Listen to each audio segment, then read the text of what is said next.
कहा जाता है भारत में कभी वैदिक युग हुआ करता था। उस वक्त भारत धन धान्य धर्म संस्कृति ज्ञान विज्ञान में सारी दुनिया में श्रेष्ठ था। उस काल के लोगों को दुनिया वाले आर्य और भारत को आर्यव्रत के नाम से जानते थे। भारत के उसी काल को स्वर्णिम युग कहा जाता है, क्योंकि उस वक्त भारत में ईश्वरीय वाणी चारों वेदों के हिसाब से सब कायदे कानून चलते थे। उन्हीं वेदों ग्रंथों का सार है महाकाव्य महाभारत, जिसमें उस स्वर्णिम काल की झलक देखी जा सकती है, क्योंकि इसमें सब कुछ धर्म देश राजनीति ज्ञान विज्ञान जो इसमें है वही सब जगह है, जो इसमें नहीं वो दुनिया में कहीं नहीं। महाभारत को वेदों का सार पंचम वेद भी कहते हैं। महाभारत एक ऐसा पाठ है जो हमें जीवन जीने का श्रेष्ठ मार्ग बताता है। महाभारत को पढ़ने से बहुत अच्छी शिक्षा मिलती है। ऐसे ही कुछ दावे महाभारत को लेकर किए जाते हैं। देखिए, किसी भी देश समाज और उसकी संस्कृति का जो चरित्र होता है उसका आधार उस समाज के महापुरुष होते हैं। चाहे ये महापुरुष सामाजिक राजनैतिक या किसी भी धार्मिक कहानी के काल्पनिक पात्र ही क्यों ना हो, इन्हीं के व्यवहार से उस काल के चरित्र का पता चलता है। इन्हीं के कार्यों इन्हीं की प्रेरणा से आगे समाज का निर्माण होता है।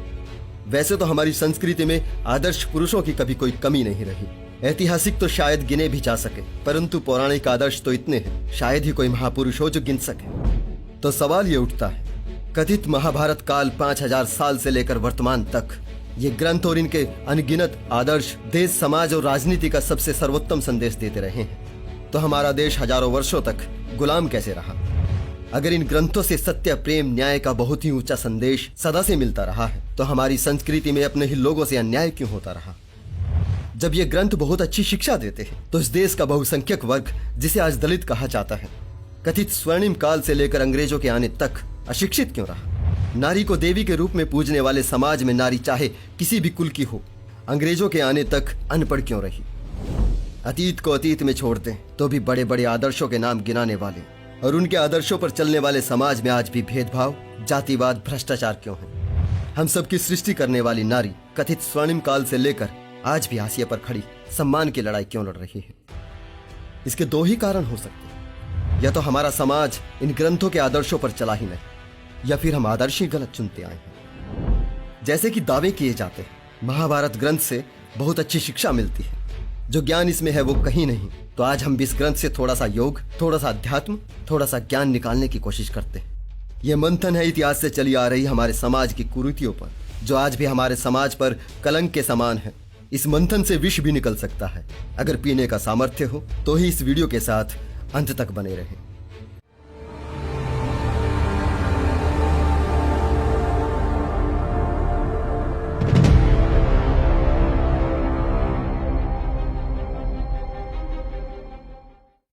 महाभारत कथा या सीरियल के रूप में आप में से बहुतों ने देखी सुनी होगी। थोड़ी सी कहानी मैं भी सुना देता हूँ। महाभारत की कहानी ठीक ठाक तो शायद राजा भरत से प्रारंभ होती है। एक बार राजा दुष्यंत शिकार के लिए गए हुए थे। पास ही कण्व ऋषि का आश्रम देखकर वो वहां चले गए। वहां ऋषि तो नहीं थे, परंतु वहां एक सुंदर लड़की थी, जिसे देखकर राजा दुष्यंत मोहित हो गए और कहने लगे, तुम किसी ऋषि की पुत्री नहीं हो सकती सुंदरी, तुम कौन हो? फिर वो लड़की राजा को कहती, मैं कण्व ऋषि की पुत्री नहीं, मेरे पिता विश्वामित्र हैं। एक बार विश्वामित्र तपस्या कर रहे थे, तो उन्हें पथ भ्रष्ट करने के लिए इंद्र ने मेनका की सेवाएं ली। मेनका का रूप सौंदर्य देखकर विश्वामित्र तपस्या छोड़ उसके पीछे पड़ गए, जिस कारण मेनका ने एक पुत्री को जन्म दिया और फिर वो उसे छोड़कर स्वर्ग को चली गई। फिर उस कन्या को शकुंतला ने पाला। मैं विश्वामित्र और मेनका की पुत्री शकुंतला हूं राजन। उसके बाद राजा दुष्यंत शकुंतला से संबंध बनाने को व्याकुल हो उठते हैं, परंतु वह इस शर्त पर तैयार होती है कि उसका ही पुत्र राजा बने। व्याकुल राजा उसे वचन देता है और आश्रम को अपवित्र कर देता है, उस लड़की के साथ जो किसी दूसरे ऋषि की कामुकता की वजह से जन्मी थी। इन दोनों से सर्वदमन का जन्म होता है। आगे उसी का नाम भरत हो जाता है। भरत का विवाह विदर्भ राज की 3 कन्याओं से होता है, जिनसे 9 पुत्र जन्म लेते हैं। भरत अपने पुत्रों को देखकर कहता है, एक पुत्र भी मेरे अनुरूप नहीं है। भरत के शाप से डरकर तीनों रानियां अपने अपने पुत्रों का हनन कर देती है। उसके बाद राजा यज्ञ करता है कथा में भारद्वाज को फिट करने के लिए, जिसके जन्म की कथा भी बड़ी विचित्र है। बृहस्पति ने अपने भाई उथत्य की गर्भवती पत्नी ममता का बलपूर्वक गर्भाधान किया था। अब यहाँ बायो के स्टूडेंट माथा पटक सकते हैं, क्योंकि उसके गर्भ में दीर्घतमा नामक संतान पहले से ही विद्यमान थी। एक गर्भवती को फिर से गर्भवती किया जाता है और दोनों से मिलकर एक भारद्वाज का जन्म होता है। ये उच्च कोटि का विज्ञान है जो सिर्फ हमारे शास्त्रों में ही मिल सकता है। खैर, कहानी को थोड़ा स्किप करके हम शांतनु पर आते हैं। राजा शांतनु प्रतीप का पुत्र था। बहुत शांत स्वभाव का था, इसलिए उसका पुत्र शांतनु कहलाया। परंतु आगे चलकर शांतनु अशांतनु हो उठा। एक सुंदर लड़की गंगा को देखकर, कहा जाता है यह लड़की गंगा नदी थी। शांतनु गंगा का रूप सौंदर्य देखकर याचना करने लगा कि तुम मेरी पत्नी बन जाओ, लेकिन गंगा इस शर्त पर राजी होती है कि उससे कभी कोई सवाल न किया जाए, वरना वह छोड़कर चली जाएगी। कामतुर राजा शर्त मान लेता है और गंगा से शादी कर लेता है। फिर गंगा एक के बाद एक 7 पुत्रों को नदी में बहा देती है और कामतुर राजा नवजात शिशुओं की मौत देखता रहता है। यहाँ वचन प्रतिबद्धता की दुहाई कोई ना थी, क्योंकि इसकी आड़ में राजा की कामुकता को छिपाने की कोशिश कवि की कलम करती जरूर है, लेकिन फिर वो 8वें पुत्र के लिए वचन तुड़वा भी देती है। न वचन बचता है न बाकी बच्चे। जो बच गया उसका नाम देवव्रत रखा जाता है, लेकिन आगे चलकर यह नाम भी उसके साथ नहीं रहता, क्योंकि राजा शांतनु एक बार फिर से अशांतनु हो उठता है।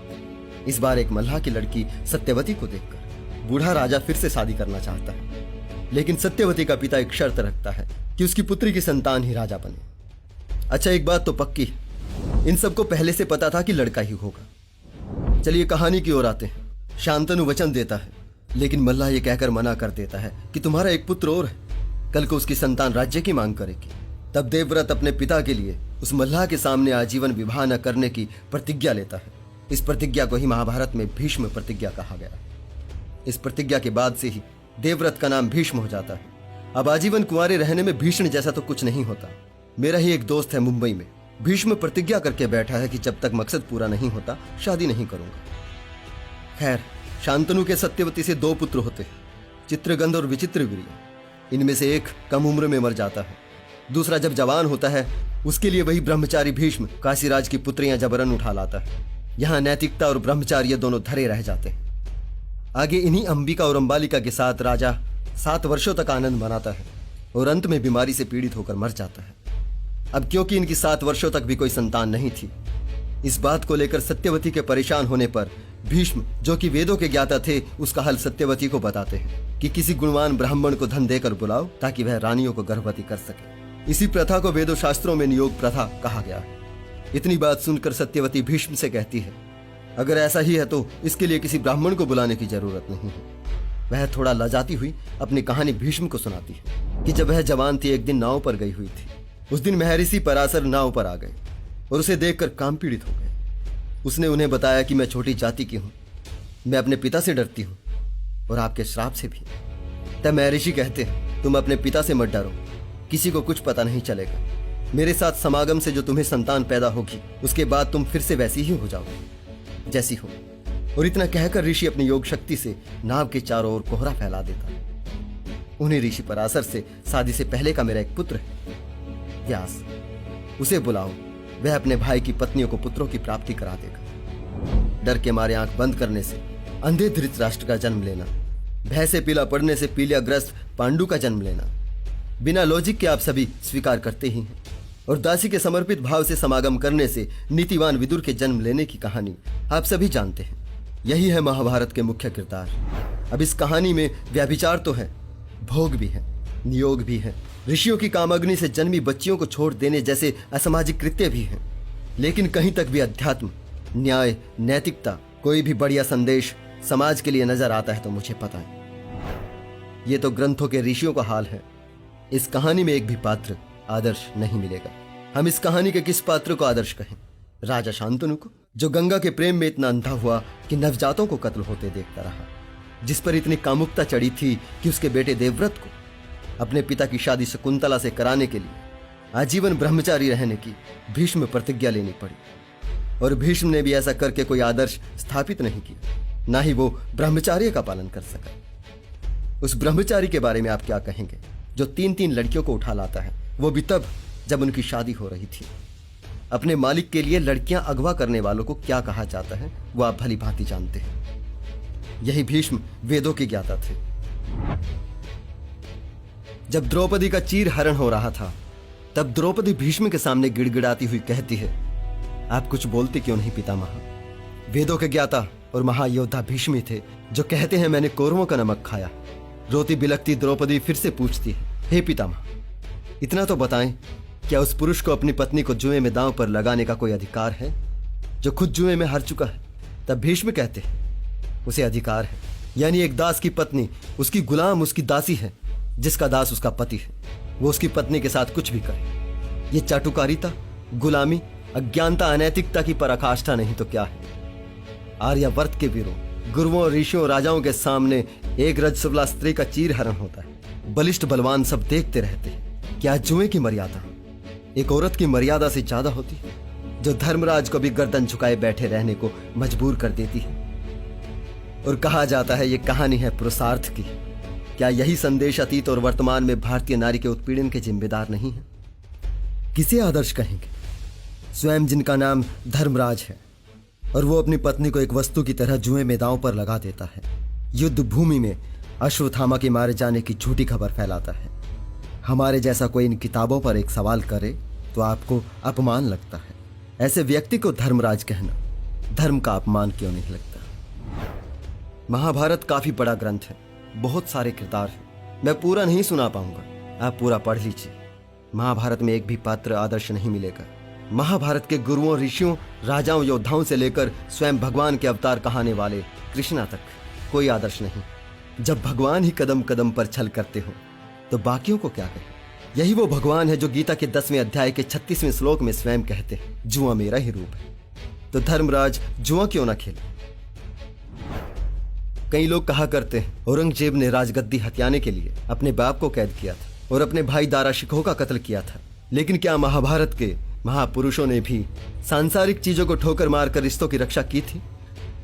इस कहानी में पोतों ने दादा को कैद नहीं, कत्ल किया।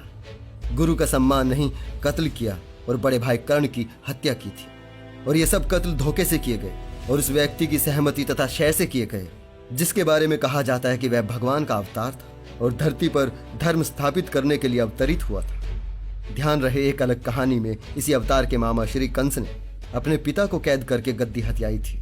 अगर ये ऐतिहासिक है तो स्वीकारना पड़ेगा कि हमारे प्राचीन काल में हिंदू संयुक्त परिवार कोई स्वर्ग से सुंदर नहीं थे, जैसे कि उनसे शिक्षा लेने की बात कही जाती है। अपने परिवार के लोगों को राज्य के लिए कत्ल कर देना, ऐसे स्वार्थ काल को स्वर्णिम काल कैसे कहा जा सकता है? उस पर यह कहना कि उस काल में धर्म का बोलबाला था, तो क्या यही धर्म था? तो फिर अधर्म क्या होता है? इसमें क्या अध्यात्म है? ये कोरा भौतिकवाद नहीं तो क्या है? अगर इसे इतिहास कहते हैं तो इतिहास के करतूतों के दाग कलयुग के माथे मथने से नहीं मिट सकते। अगर वो कलयुग था तो फिर स्वीकार करो आज सतयुग है। आज कोई अधर्मी 4 आदमियों के बीच किसी नारी के दुपट्टे को हाथ नहीं लगा सकता। यही भारत का स्वर्णिम युग है। और जो भी आज आपको कलयुगी नजर आता है वो उसी कलयुगी परंपराओं, संस्कृति को ढोने वालों की वजह से। ऐसे सवालों से बचने के लिए बुद्धिवादी लोग नियतिवाद का सहारा लिया करते हैं कि यह सब तो होना ही था। महाभारत के युद्ध के बारे में भी कहा जाता है कि युद्ध तो होना ही था, क्योंकि अधर्म पांव पसार चुका था। अधर्म पर धर्म की विजय जरूरी थी, इसलिए जो अधर्मी थे सब मारे गए। स्वामी विद्यानंद सरस्वती भी अपनी किताब में यही कहते हैं। महाभारत की कहानी भी जगह जगह यही कहती है कि सब नियति थी। अगर ये नियति थी तो इसे धर्मयुद्ध कैसे कहेंगे? एक फिक्स मैच न्याय संगत कैसे हो सकता है जब पहले से ही मामला किसी एक के फेवर में जाना है? तो काहे की वीरता, काहे का धर्म, काहे का पुरुषार्थ, इतना प्रपंच किस लिए? इसका भेद तब खुलता है जब आप महाभारत के साथ मनुस्मृति भी पढ़ते हैं। तब सारा प्रपंच समझ आ जाता है, एक एक सर्ग में क्या स्थापित किया जा रहा है। दिमाग के थोड़े से पट अगर खोलकर पढ़ें तो इन कहानियों के पीछे क्या मंशा रही थी, इतने बड़े बड़े महाकाव्यों की रचना क्यों की गई, सब साफ हो जाता है। कैसे किसी कथा कहानी के जरिए जातिवादी ब्राह्मणवाद फैलाया जाता है। किसी भी देश समाज को अगर काबू में रखना तो उसे ऐसे आदर्श दो जिनके आचरण से सिर्फ लिखने वाले लोगों का फायदा हो। यही हमारे समाज के साथ हुआ। हमने कभी आदर्श खुद चुने ही नहीं, वो तो हम पर आस्था में भिगो भिगो कर थोपे गए हैं। फिर गुरुर ब्रह्मा गुरुर विष्णु के उद्घोषों के साथ श्रेष्ठ गुरुओं के रूप में महाभारत के गुरु द्रोण जैसे आदर्श स्थापित किए गए। ऐसे गुरु जिनका धर्म सिर्फ राजकुमारों को शिक्षा देना है, अगर कोई गलती से पढ़ लिख जाए तो उसका अंगूठा काट लेना है। ऐसी कहानियां जब धर्म का इतिहास कहकर प्रचारित की जाती है तो अंगूठा केवल कहानी के किसी एकलव्य का नहीं कटता, उस समाज के लाखों करोड़ों एकलव्यों का कटता है। हमारे समाज में असमानता की जो गहरी खाई आज भी हमें देखने को मिलती है, चाहे वो जातिवाद भेदभाव के रूप में शिक्षा न्याय किसी भी क्षेत्र में हो, वो ऐसे ही शास्त्रों, ग्रंथों, गुरुओं और महापुरुषों की देन है। इन्हीं की वजह से भारतीय समाज खंड खंड हुआ था और उसी के बाद ही गुलामी की अंधीन व्यथा की शुरुआत हुई थी। अगर वाकई में हमें हमारे समाज की चिंता है और इसी तरह किसी मंथन के बाद अपनी भेदभाववादी संस्कृति के मूल में हम उन्हीं आदर्शों को खड़ा पाते हैं जिनका हम हमेशा से गुणगान करते रहे, तो उस विसमान सत्य को हमें ईमानदारी से स्वीकार करने का सामर्थ्य भी होना चाहिए। अगर हमें स्वीकार करने का सामर्थ्य नहीं तो हम कभी एक ईमानदार, समानतावादी, प्रगतिशील समाज का निर्माण नहीं कर सकते। बिना गलती को पहचाने उसे ठीक नहीं किया जा सकता। अगर कोई भी मानवतावादी व्यक्ति जातिवाद के खिलाफ है, असमानता के खिलाफ है, नारी उत्पीड़न के खिलाफ है, तो वह इन ग्रंथों के पक्ष में नहीं हो सकता। आज इन कहानियों की लीपापोती करने से कोई फर्क नहीं पड़ेगा। इन्हें एक सिरे से समाज से निकाल कर फेंकना होगा।